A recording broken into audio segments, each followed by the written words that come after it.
നിങ്ങളുടെ അക്കൗണ്ടിൽ ഒരു ദിവസം അപ്രതീക്ഷിതമായി 500-1000 പോലെയുള്ള ഒരു തുക ട്രാൻസ്ഫർ ആയി വന്നാൽ നിങ്ങൾ എന്ത് ചെയ്യും?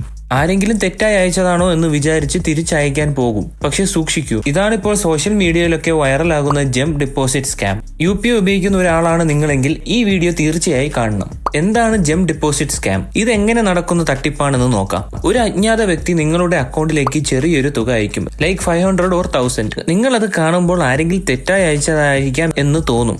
അത് കഴിഞ്ഞ് ആ വ്യക്തി നിങ്ങളെ വിളിക്കും, അല്ലെങ്കിൽ വാട്സപ്പിൽ മെസ്സേജ് അയക്കും, സർ ഞാൻ തെറ്റായി പണം അയച്ചുപോയി, ദയവായി തിരിച്ചയക്കാമോ എന്ന്. അതിനൊപ്പം അവർ ഒരു UPI റിക്വസ്റ്റും അയക്കും. നിങ്ങൾ അത് ശ്രദ്ധിക്കാതെ പിൻ നൽകി പ്രൊസീഡ് ചെയ്താൽ അവർ അയച്ചതിലേറെ തുക നിങ്ങളുടെ അക്കൗണ്ടിൽ നിന്ന് പോകും. പക്ഷേ ഇവിടെ ഒരു കുഴപ്പമുണ്ട്. NPCI, national payment corporation of India, ഇതിനെക്കുറിച്ച് ഒരു ഇൻഫർമേഷൻ നൽകിയിട്ടുണ്ട്. അവർ പറയുന്നത് ഇതുപോലുള്ള തട്ടിപ്പ് പ്രായോഗികമായി നടക്കാൻ സാധ്യത കുറവാണ്. കാരണം UPI സിസ്റ്റത്തിൽ നിങ്ങളുടെ പിൻ നൽകാതെ പണം ഒന്നും പോകില്ല. അതായത് ആരെങ്കിലും നിങ്ങളുടെ അക്കൗണ്ടിലേക്ക് പണം അയച്ചാൽ അതുകൊണ്ട് നിങ്ങളെ വഞ്ചിക്കാൻ പറ്റില്ല. പക്ഷെ ഇവർ ഉപയോഗിക്കുന്നത് സൈക്കോളജിക്കൽ മൂവാണ്. അതിനർത്ഥം പണം എത്തിയതിന്റെ ആശയക്കുഴപ്പവും പേടിയും ഉപയോഗിച്ച് നിങ്ങളെ വേഗത്തിൽ പിൻ നൽകാൻ പ്രേരിപ്പിക്കും. ഇതുപോലെ തട്ടിപ്പുകൾ പല പേരുകളിലായി സോഷ്യൽ മീഡിയയിലുണ്ട്. Refund scam, KYC update scam, customer care fraud തുടങ്ങിയവ.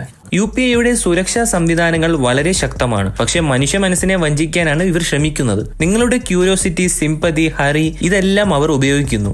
അപ്പോൾ നമ്മൾ എന്ത് ചെയ്യണം? നമുക്ക് ചില സേഫ്റ്റി ടിപ്സുകൾ നോക്കാം. 1. സ്ട്രേഞ്ചേഴ്സിൽ നിന്നും പണം വന്നാൽ പേടിക്കണ്ട, തിരിച്ചയക്കേണ്ടതുമില്ല. 2. ആരെങ്കിലും വിളിച്ച് തെറ്റായി അയച്ചുപോയി എന്ന് പറഞ്ഞാൽ പണവും പിന്നും കൊടുക്കരുത്. 3. UPI റിക്വസ്റ്റ് അപ്രൂവ് ചെയ്യുന്നതിന് മുൻപ് സ്ക്രീൻ നന്നായി വായിക്കുക. 4. UPI പിൻ, OTP, പാസ്വേഡ് ആരോടും ഷെയർ ചെയ്യാതിരിക്കുക. 5. എന്തെങ്കിലും സംശയം തോന്നിയാൽ ഉടൻ തന്നെ ബാങ്കിനെയോ സൈബർ സെല്ലിനെയോ റിപ്പോർട്ട് ചെയ്യുക. സോ ഗൈസ്, UPI സുരക്ഷിതമാണ്, പക്ഷെ നമ്മളാണ് അതിനെ അൺസേഫ് ആക്കുന്നത്. തട്ടിപ്പുകാർക്ക് നിങ്ങളുടെ പണം എടുക്കാൻ കഴിയില്ല. നിങ്ങൾ പിൻ നൽകുമ്പോഴാണ് അവർക്ക് അവസരം ലഭിക്കുന്നത്. അതുകൊണ്ട് നമുക്ക് നമ്മളെ തന്നെ പഠിപ്പിക്കാം. അതും കൂടാതെ മറ്റുള്ളവരെയും മുന്നറിയിപ്പിക്കൂ. ഈ വീഡിയോ നിങ്ങൾക്ക് ഉപകാരപ്പെട്ടെങ്കിൽ ഷെയർ ചെയ്യാനും, ലൈക്ക് ചെയ്യാനും, കമന്റ് ചെയ്യാനും, സബ്സ്ക്രൈബ് ചെയ്യാനും മറക്കരുതേ. പുതിയൊരു വീഡിയോ ആയിട്ട് വീണ്ടും കാണാം. ബൈ.